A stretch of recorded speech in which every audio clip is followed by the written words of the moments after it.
de lã, vai ser bem-vindo e bem aproveitado pela casa.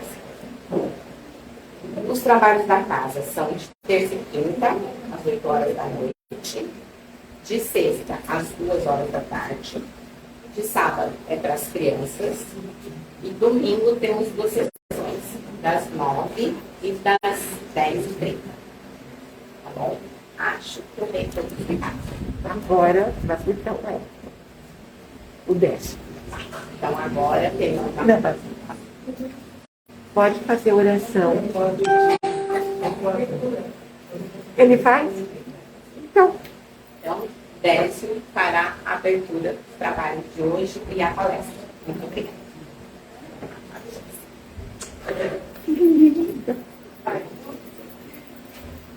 Eu vou tirar a máscara, tá?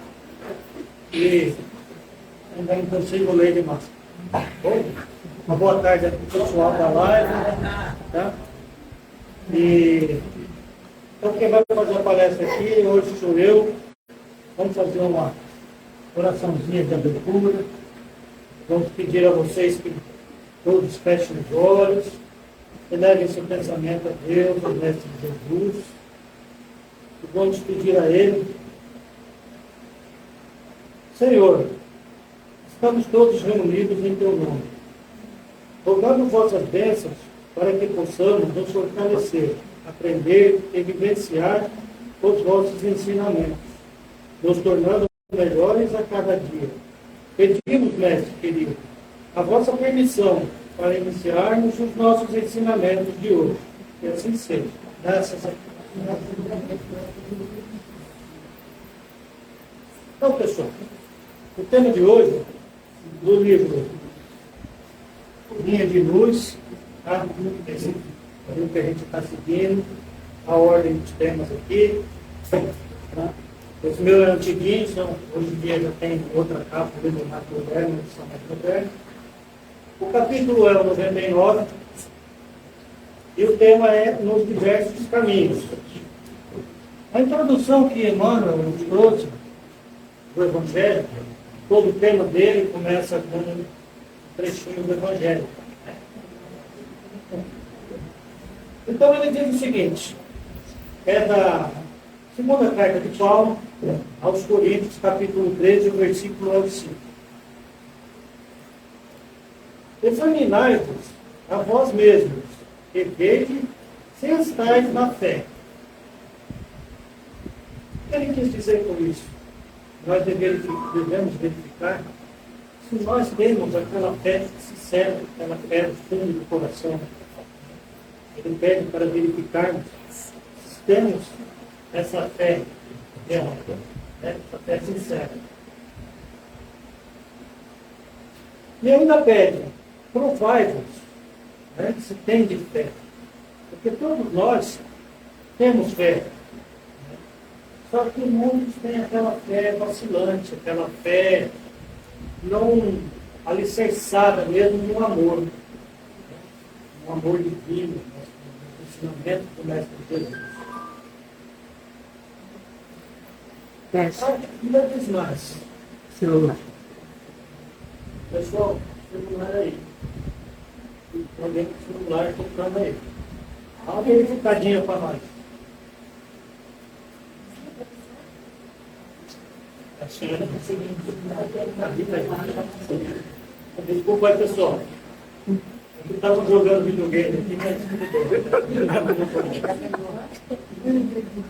E ainda, Emmanuel, nos diz, Emmanuel não, foi Paulo, que nos diz no trecho do Evangelho: ou não reconheceis que Jesus Cristo está em vós. Jesus Cristo está em vós é que diz o seguinte: acreditamos na palavra dele realmente, todos nós temos fé, mas é aquela fé vacilante, não é aquela fé como Jesus mesmo, pela gente, pela humanidade, e se deixou ser crucificado por nós. Todo mundo fala, eu tenho fé, eu tenho fé. Só que se o seu mentor espiritual te pegar pelo braço, levar na beira de um precipício, bem em cima do mesmo, mais ou menos uns 500 metros de altura, né? Mostrar o mar lá embaixo e falar, você tem fé? Pula. Aí ele, liguei tudo. Quem vai, oh, não, deixa, eu não sei nadar, o mar é muito salgado, tem pressão alta. Essa é a fé vacilante que eu falo. Porque Jesus, se fosse feito isso com ele tinha pulado por nós. Como ele foi crucificado por nós, sem dizer uma palavra a favor dele. A única coisa que ele disse foi a favor da gente. Para que perdoasse, porque nós não sabíamos o que estavam fazendo. Eu digo nós, porque éramos nós realmente que estávamos lá. Naquela época, condenando a Jesus. Certo? Então, sobre o tema de hoje, temos aqui também. O que o Espiritismo fala sobre a fé? Embora não se possa definir a fé, entendamos-la como a força que nasce com a própria alma. Então a nossa fé, ela já vem com a gente, do plano espiritual. Já vem com a gente desde o nosso nascimento. A gente só tem que aprender a exercitá-la. Né? E como cultivar essa fé? O cultivo da fé é um trabalho cotidiano, um trabalho de todo dia, através da oração, da caridade, nós estamos cultivando a nossa fé. É um trabalho persistente, e geralmente é adquirido através da religião. Porque quando nós não temos uma religião, é difícil aquele que ora realmente com fervor, com fé, acreditando que vai acontecer. A gente pode até orar. Mas se nós não temos uma base numa religião, é muito mais difícil. Muito mais difícil o entendimento. E pelo controle mental, que faz parte do nosso próprio esforço e da nossa reforma íntima. A gente pede muito na nossa doutrina, a reforma íntima. A gente tentar se mudar, modificar o nosso pensamento, as nossas atitudes. Então aí tudo faz parte da nossa fé, exercitar a nossa fé. Principalmente a nossa reforma íntima. Tá bom? Então, pelo que vimos aqui da introdução do Emmanuel, o tema hoje é sobre a fé. Aqui deu para perceber, né? Então, vamos lá. Nós vamos falar aqui como Emmanuel conhece muito bem a gente. Conhece cada um de nós. Porque todos que vai ser falado aqui, tanto faz para a nossa doutrina, fé na nossa doutrina, como a fé em qualquer outra religião. Essa distinção, que cada um tem a fé do seu jeito, e Emmanuel explica nesse tema, vale para qualquer religião. Então ele começa.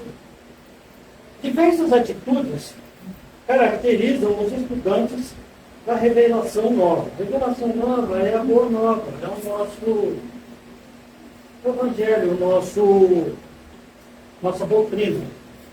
Nossa doutrina cristã.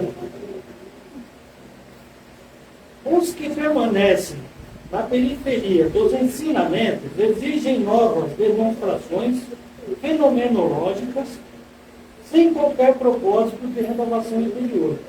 Então, todo aquele que começa na nossa religião, na nossa doutrina, ele começa como vocês. Nós que estamos aqui também estivemos aí.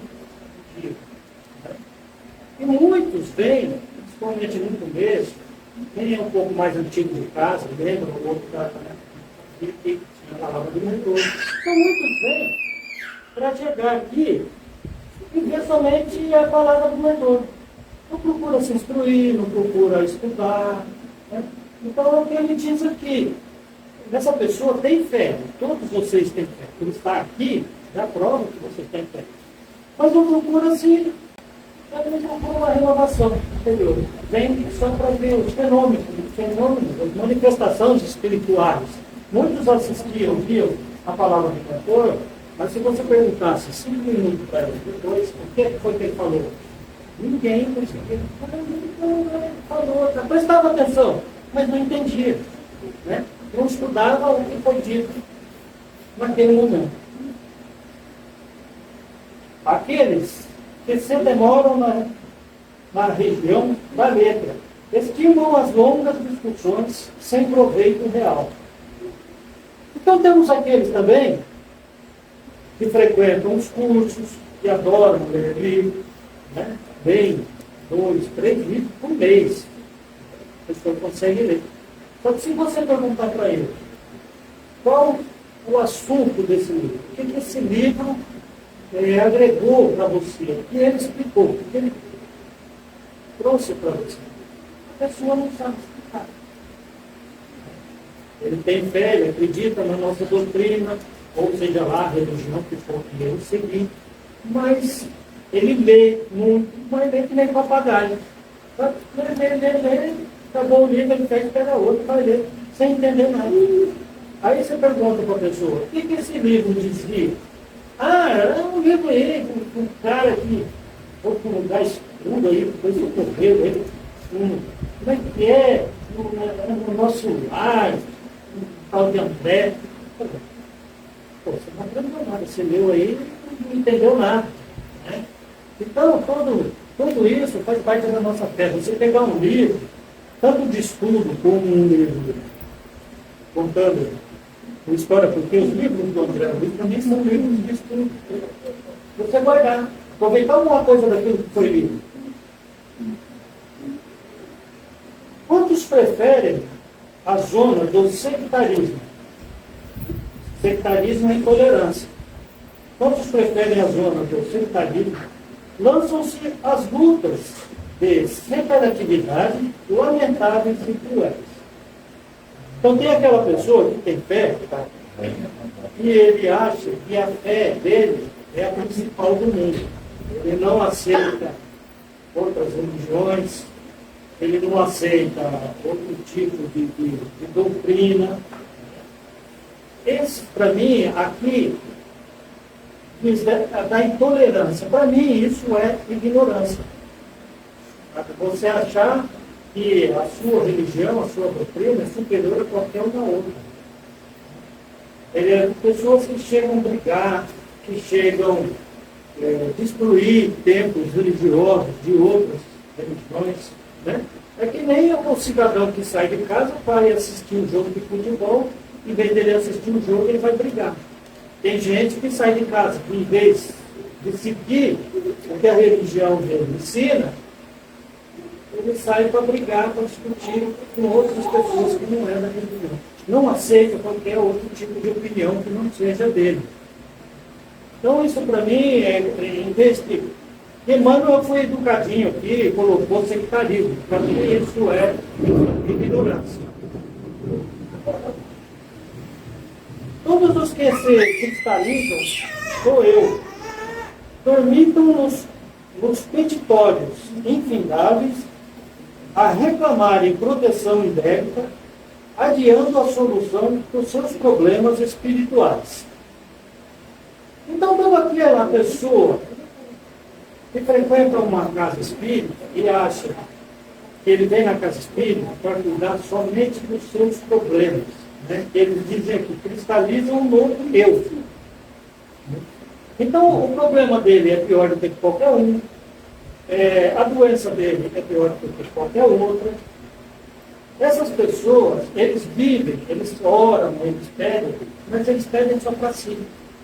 E às vezes pedidos que não vai ser atendido. Então a pessoa pede lá, ele não pede para que Deus ilumine, para que seja encontrado uma solução para o problema, para que seja encontrado a cura de uma doença que ele está. Né? Ele vai orar, Deus vai pedir, me ajuda a sarar, me ajuda a resolver o meu problema. Ele não vai pedir para Jesus, dá uma luz para mim na solução do meu problema, porque às vezes eles mandam a solução do problema para a gente e a gente é que não entende, né? Porque a gente quer negócio ali, em cima da marca, e aí acaba não que se retardam nos desvarios passionais, rogam alimento para as emoções, mantendo-se distantes do legítimo entendimento. Esse cai no mesmo caso que eu falei, a pessoa só pensa em si. Então a pessoa vai fazer uma oração para pedir para arrumar uma namorada, para arrumar um marido, vai catar o Santo Antônio e botar de volta a cabeça dentro do copo, dentro do Cristo. Coitado do santo, não tem nada com isso. Né? Ele vai lá judiar o Santo Antônio. Aí não vai ser resolvido o problema dele. Por quê? É um pedido entregue. Tem um livro, eu acho que eu já até falei para vocês, da Patrícia, que é um espírito bem novinho, que desencarnou, ela era de uma família espírita. Né? O segundo livro dela chama Vivendo no Mundo dos Espíritos. Né? E ela foi conhecer o setor de pedido do plano espiritual. Né? E imagina, né, o que tem, cada absurdo que ela viu lá. Tem os pedidos justos. Né? Então, uma criança que pede a cura do avô, uma pessoa que vai participar, vai ser realizada uma cirurgia grave, ela pede para que corra tudo bem. Mas também tem o absurdo do cara fazer uma oração e pedir para o time dele ganhar o campeonato. Tem o cidadão que faz uma oração pedindo para que dê certo o assalto que ele vai realizar. Então esses pedidos, quando chega lá, eles deletam. Fala, então a gente tem que ter noção, mesmo a gente estando fé, a gente tem que ter noção do que vai pedir. Né? Plano espiritual, a gente fala pedir para Deus, mas quem recebe isso e quem classifica é o plano espiritual. E certo, pedido vai chegar lá, eles vão deletar, não vai ter jeito. Não adianta pôr o Santo Antônio em ponta-cabeça dentro da geladeira, que não vai arrumar marido desse dia. Tem o cara que pede para arrumar namorado. Se ele não for bom de chaveco, ele não vai ter namorada nunca. Os que se atiram às correntes da tristeza, da tristeza negativa, gastam o tempo em lamentações estéreis. Aquelas pessoas negativas, que às vezes mesmo trabalhadores do mercado, né? Frequentadores de tempos religiosos, fala, pô, eu estou com uma doença, então você chega para ele e você fala, pô, mas você já fez uma oração para ver se você consegue encontrar o resultado dessas coisas? Ah, não adianta. Eu perdi tempo. Meu mentor já me abandonou, meus amigos espirituais foram embora. Mas também quem aguenta uma pessoa negativa? Né?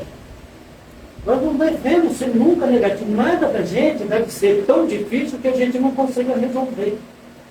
Por isso a gente tem que ter fé. Fé, noção, saber pedir. Saber pedir. Aqueles que se consagram ao culto da dúvida perdem a oportunidade da edificação divina em si mesmo, convertendo-se em críticos gratuitos, ferindo companheiros, estraçalhando reputações. Então nós temos aqui na nossa doutrina pessoas que não acreditam em um amigo, um colega de trabalho, passa uma mensagem do mentor, esse cidadão vai falar, será que ele não está inventando essa mensagem? A gente chama de animismo, quando acontece isso de um mentor, de um trabalhador, de um médium, né, pela cabeça dele passar uma mensagem. Porque acontece isso também. Mas só que tem aquele que duvida de tudo. Sabe? E essas pessoas, o que acontece? Ela acaba arrumando inimizade no mesmo ciclo, de trabalho, de uma casa, no tempo religioso, como em dúvida, né, estragando a reputação de pessoas como Chico, de pessoas como Givaldo, porque eu mesmo já vi, eu já participei, assisti uma palestra do Givaldo, saindo de dentro dessa palestra, eu vi uma pessoa falando, será que essas histórias que o Paulo conta é verdade? Será que isso aconteceu mesmo? Sabe? Esse tipo de pessoa acaba com a reputação qualquer casa espírita, qualquer tempo religioso, qualquer palestra que ele for assistir.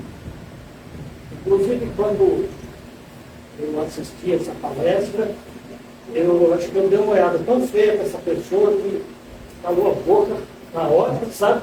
Falei, pô, uma pessoa que vai assistir uma palestra muito igual, a maior dificuldade você conseguir sair de dentro, no final da palestra dele, não acreditando no que ele falou, o que vai fazer lá? Né? Vai lá para quê? Para duvidar dos outros? Então essas pessoas acabam acabando, acabam com a reputação.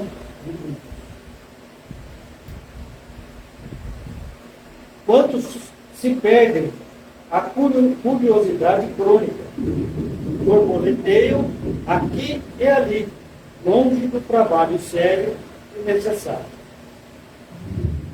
Isso não só numa casa espírita, mas em qualquer outra religião, tem aqueles que ficam pulando de galho em galho. Né? As pessoas vai, hoje ela está aqui, aí ela escuta uma outra pessoa falar, naquele centro, então um tipo de passe diferente, ela sai daqui e vai para lá, para ver o passe de lá. Aí lá também não está bom, não é legal, ela viu para ela volta para cá. O que acontece? Essas pessoas, ela não segue um trabalho sério. Ela não pega foco em uma coisa só. Sabe? Ela não vai estudar o que ela vai estudar. Ela não vai entender, porque se ela está pulando de uma religião para outra, ela não vai entender. Eu tenho conhecido que ele estuda religiões. Ele já passou acho, quase tudo quanto a religião que existe aqui. Na época que eu trabalhei com ele, pelo menos no espiritismo ele ainda não tinha estudado, mas ele vai para a religião para estudar. Então, religião evangélica, religiões orientais, tem messiânica, seixo do rei, tudo ele já tinha passado. Ele sabia explicar de todas, uma por uma. Só para estudar, eu falei, e aí, você acredita em quê? Ele falou, não, a minha religião é Jesus, Deus. Então aí, para que ele estudou tanto? Para que esse tempo todo perdido? Mas ele falava, eu gosto de estudar. Eu vou para a religião para estudar. Eu vou para seguir. Então o que acontece? Ele não tem um foco. O dele é Deus, é Jesus, mas eles também não levam nada. O pessoal fica pulando de Deus em Deus, de centro em centro, de igreja em igreja. Aqueles que se alegram na presunção passam o dia a zurzir. Zurzir é chicotear. O próximo, quais se fossem inquisidores permanentes do mundo. Esse tipo de pessoa é o verdadeiro chato. Né? Ele é um chato. Toda religião tem um chato. Né? Então o chato chega para conversar com você e fala, você já orou hoje? Não, rapaz, eu saí correndo, quase não deu tempo de eu fazer. Ah, não, por isso você não sai dessa vida, você fica assim, sem orar, você não sai da religião direito. Sabe, ele só chega perto de você para pegar no seu pé, né, para não falar nada que interessa a ninguém. É o que diz aqui. Né, surgindo, chicoteando o próximo. Né? Mas como o Emmanuel não quis pôr assim, né, enchendo o saco do outro, então ele foi surgindo o próximo. Aí sim, aí vem a conclusão de Emmanuel, né, sobre todos esses tipos de frequentadores. Os que vivem na fé, contudo, acompanham o Cristo. Quem vive na fé, que tem a fé, realmente, acompanha o Cristo, acompanha os seus mandamentos. Examinam a si próprios, experimentam a si. Eles veem, quem tem fé mesmo, vê se tem fé na realidade.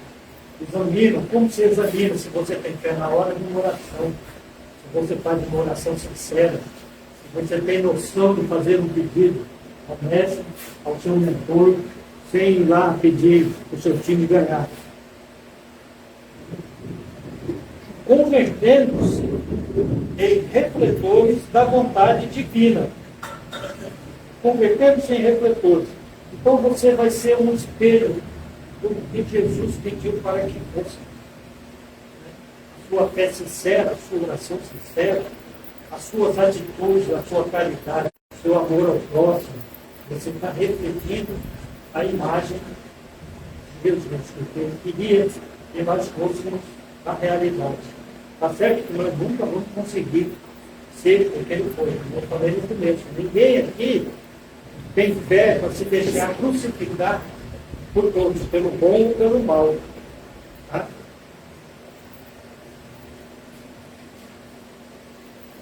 Bom, esse aqui, que tinha do livro aqui já foi. Então, o que eu peço, pessoal, é isso. Por isso a gente pede na casa que estudem, que façam cursos, que procuram se melhorar academicamente.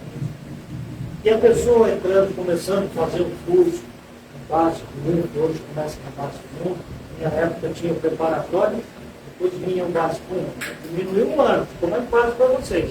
Né, Leandro? Mas tem que fazer com a nossa professora Elisânia, né? Quando nós ajoelhados no milho e não fizesse direito.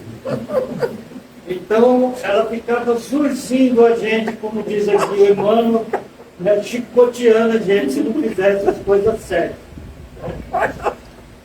Não fica vermelha, não. Aí, então, hoje em dia está mais fácil, começa no básico 1. Vocês vão aprender. Vocês não vão ficar só falando sobre Kardec, sobre Espiritismo. Vocês vão aprender sobre tudo. Vocês vão aprender como viver, né, nesse mundo de hoje em dia. Vocês vão aprender a fazer uma oração, vocês vão aprender a fazer uma vibração, porque não é também a gente só fazer oração e pedir.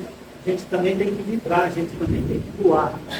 Porque só o fato da gente estar de sã consciência, em cima de duas pernas, podendo trabalhar, podendo se alimentar, já é um dom muito grande. Então a gente tem que aprender a agradecer também.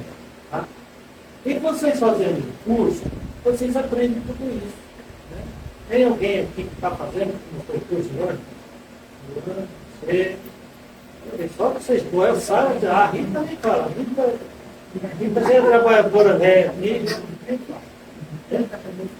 Então, vocês têm aula com quem?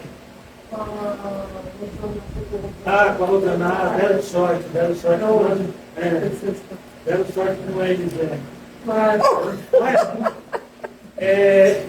Que maldade! Verdade. Professora excelente. Então é isso, pessoal. Vamos ter fé, vamos melhorar a nossa fé, ter a nossa fé sincera, sabe? Sabermos orar, sabermos pedir, ter noção de pedir, tá? Não vamos pôr o Santo Antônio contra a cabeça do maneira, não vai resolver, tá bom, pessoal? Então era isso que eu tinha para vocês, passar para vocês. Agora eu vou pedir licença um pouquinho. E nós vamos fazer a nossa divulgação. Vamos pedir o pessoal da live que ainda não pegou a água para providenciar a água para a gente fazer as nossas orações e depois o passo, tá bom? Então vamos assim, fechando nossos olhos, elevando o nosso pensamento a Deus, ao Mestre Jesus. Vamos doando um pouco dessa luz recebida neste momento. Equilibrando muita paz, amor pelo nosso planeta, vibrando muito amor por todos os países desse planeta, vibramos muito amor a toda a população do nosso planeta, muito discernimento aos dirigentes desses países, principalmente aqueles que se encontram em guerra. Vamos assim vibrar muito amor, entendimento a todos aqueles que deixam o nosso planeta neste momento. Vamos vibrando também muito amor a todos aqueles emotivos que retornam ao nosso planeta com suas lições de vida. Vamos vibrar muito carinho, muito amor, muito afeto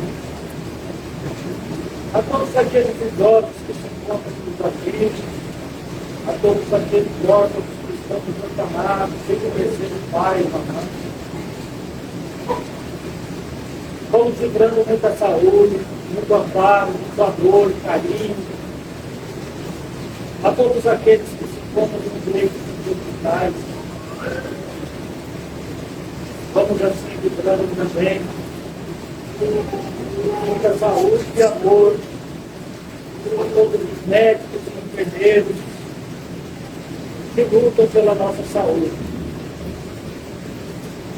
Vamos cuidar muito amparo, amor e carinho por aqueles que se encontram por cárcere, para que possam assim reconhecer o seu Deus.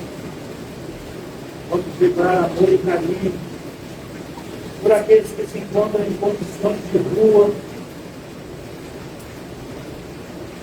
Vamos assim agora, pedindo permissão para que possamos livrar por nós mesmos, pela nossa saúde física, pela nossa saúde espiritual. Vamos procurando muita luz, muito discernimento a todos aqueles que se dizem nossos inimigos. E assim, com um pensamento elevado, aí pelo Mestre Jesus, vamos agora nos sentir abraçados pelos mentores da casa, pelo nosso Mestre Jesus, pelo nosso mentor espiritual, para que Ele possa nesse instante trazer o nosso para as nossas aflições, para as nossas doenças, para os nossos problemas, para que Ele possa nos iluminar durante esta semana, para que eles possam nos acompanhar em nossos afazeres. E que assim, todos os mentores possam fluidificar esta água que se encontra aqui na casa, e aquelas que se encontram na casa de todos que estiverem na live. E assim, com o coração cheio de amor, vamos agradecendo a Deus e ao Mestre Jesus por mais este ensinamento. E assim seja, graças a Deus, graças a Deus. Muito obrigado a todos. Muito obrigado, professor Mário. Que Jesus esteja no coração de cada um. E aqui, ó.